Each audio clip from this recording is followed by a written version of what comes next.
Joining us now to review some of the headlines of today's newspapers from around the world is our Rise News analyst Emmanuel Efeni, the Great Malabite. Good morning. Good morning, Ruben. Good morning, Rufai. Good morning, Ayo. Good morning, Mr. Efeni. Yes, we'll start the review with this day, Nigeria's newspaper of record. The lead story, Tinubu.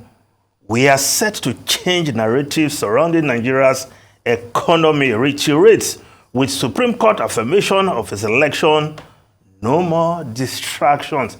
Yes, the German Chancellor, Olaf Scholz, is visiting Nigeria and, of course, had a series of meetings with the Nigerian President Bola Ahmed Tinubu.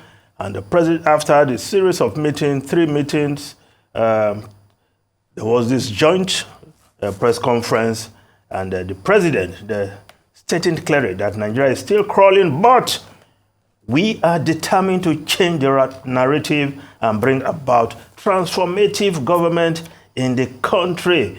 Of course, he called for improved cooperation in the areas of security, natural resources, education, and democracy, with the German government also giving $8 million euros for security, to deal with the issues of security. Now, a good one. I think this is the first head of state to visit Nigeria, European head of state to visit Nigeria since President Bola Tinubu took over as president of the country on May 29, 2023. A whole lot there, but the German Chancellor will also, of course, in Nigeria, also at the instance of the Nigerian-German Chamber of Commerce, a lot of business deals because he has come in with a delegation of businessmen and government officials. So a lot happening between Nigeria and Germany. Always been great business partners. A lot of German companies doing business in Nigeria. Now, the Guardian newspaper, wide probe of 11.3 trillion naira refineries maintenance cost will end futile. Yes, the Senate initiating that probe. Well, if past probes that ended in a deadlock or did not move further in the Senate and the National Assembly, anything to go by then. But it is for the Senate to prove doubters wrong and get to the roots of this matter. Who got what? Who took money and did not deliver? Concerning the turnaround maintenance projects of the nation's refineries that have been comatose for many years now. Well, the latest in the maintenance, we expect to yield fruit as promises of the refineries delivering products in December. 2, one in Port Harcourt, the one in Warri will deliver products by the end of the year, according to the NNPCGL CEO. And of course, that of Kaduna expected to start producing again December 2024. Now, if we look at the Punch newspaper, Forex crisis, Labour blames government officials, meets federal government Friday. Politicians' taste for foreign goods pushing Nigeria to disaster, NLC. Labour threatens to boycott talks with government if minister attends. Well, the delegation of the federal government will meet Labour today. What is that delegation without the Minister of Labour? But Labour insisting they don't want to see him as part of the government delegation. Now, the Nigerian Tribune newspaper also on the NLC, 18-point MOU implementation. NLC threatens boycott of meeting with federal government, wants Labour minister not to attend. Now, the Vanguard newspaper, NLC, TUC, NECA to federal government. Halt fall in Naira value. Ask federal government to take urgent action to stabilize currency. NLC threatens action to compel government to prioritize rescue of Naira economy if TUC blames IMF, World Bank, free fall of Naira worrisome, the Nigerian Employers Consultative Association. Now, of course, the story below the photograph, net foreign exchange inflows fall 54% to $7.29 billion in the first half of 2023. That explains, of course, shortfall in Forex to meet the huge demand. Now, the Business Day newspaper reporting Nigeria passed to huge dollar inflow riddled with hurdles. Yes, the effort by the federal government to securitize 5 years of dividends from the NLNG looks good, but according to the Business Day newspaper, the talk that that money will come in weeks may not happen because it will take longer, because specific terms of the deal has not been agreed and signed off on. Of course, Standard Chartered Bank is leading consortium of banks to deal with that issue of bringing in $7 billion into the economy with the securitization of the federal government dividends for 5 years, NLNG dividends. Now, the Daily Independent newspaper, fresh CBN Forex market push on settles speculators banks. Fresh CBN Forex market push on settles speculators banks. Now, the New Telegraph newspaper, government of national unity. Opposition's conduct after Supreme Court verdict will determine Tinubu's decision.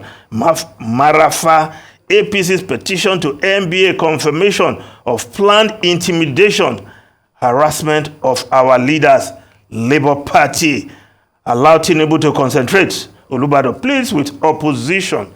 Now, the Nation newspaper, business obstacles to go. Tinubu assures investors. With Supreme Court's verdict, no more distractions. President hosts German Chancellor.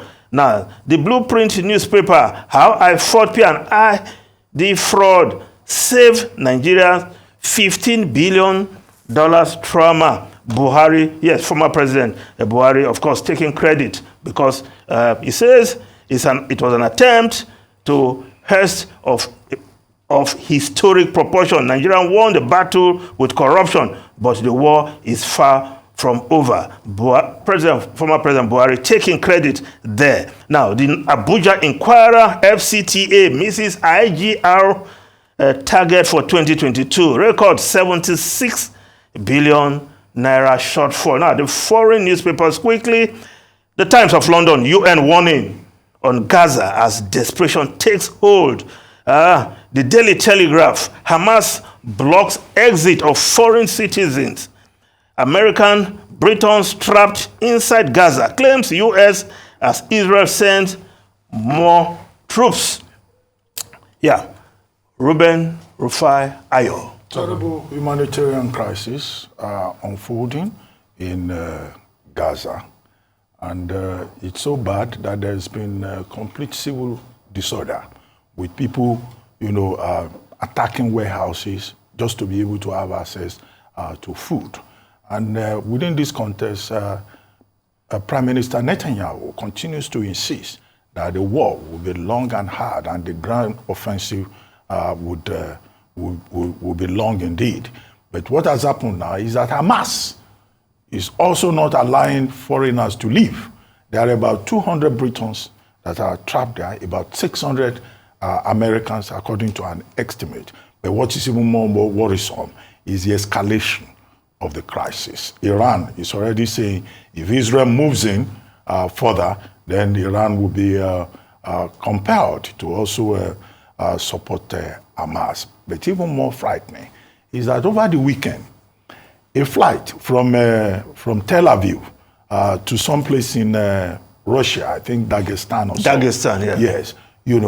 When it landed, the passengers could not come out because some pro-Palestinian protesters are carrying Palestinian flags, pro-Hamas, I mean, wanted to attack the aircraft. Passengers. They were saying, where are the Jews? Give us the Jews. And those who know what anti-Semitism had caused in human history, should be really frightened about the way the matter is going on. Unfortunately, the international community appears to be divided, appears to be incapacitated, is unable to call the warring factions to order. As of Friday, there was even no communications in Gaza. So Gaza was even cut off from the rest of the world. It was only just yesterday that was restored. So I think that humanitarian crisis, we just have to keep appealing to the warring parties to give access, create a humanitarian corridor, and not use non-combatant protected persons as shield or as targets, as seems to be the case. Finally, the meeting that is to be held today in Abuja was called by the Chief of Staff to the President to review the 15-point memorandum. But it's so strange that as of yesterday, NLC President Joe Ajaero was saying that the Minister of Labour, Honorable Simon Lalong, must not show up there, otherwise they will boycott it. And in his view, he says the minister is taking sides in the matter of the NURTW, and that, to quote him, that he doesn't show that he understands anything about labor relations. So these are the issues we're dealing with here. I think it's unfortunate to say that you want to consider the memorandum, the Minister of Labour will not be there. I wonder. There's been some updates coming in as regards what's happening in Rivers State, and I'm sure we're going to reel out the updates. There's still more drama happening in Rivers as we speak now. That's just some update. But I'd like to talk about what is happening in Gaza. And I'll told the line of, Dr. Abati talking about that flight from Tel Aviv to Dagestan. And we know the antecedents of Dagestan. Very, very, highly Muslim-dominated area. And we are beginning to see this new wave of religion too in this crisis. Yeah. People that have great affiliations, with Muslims and Palestinians supporting the Palestinians and other parts supporting the Israeli. And that's why we should be careful. And that flight to Dagestan reminds me of what happened in the 70s as regards another flight that was diverted to Entebbe in Uganda when the wave of anti-Semitism started. In fact, there were two incidents.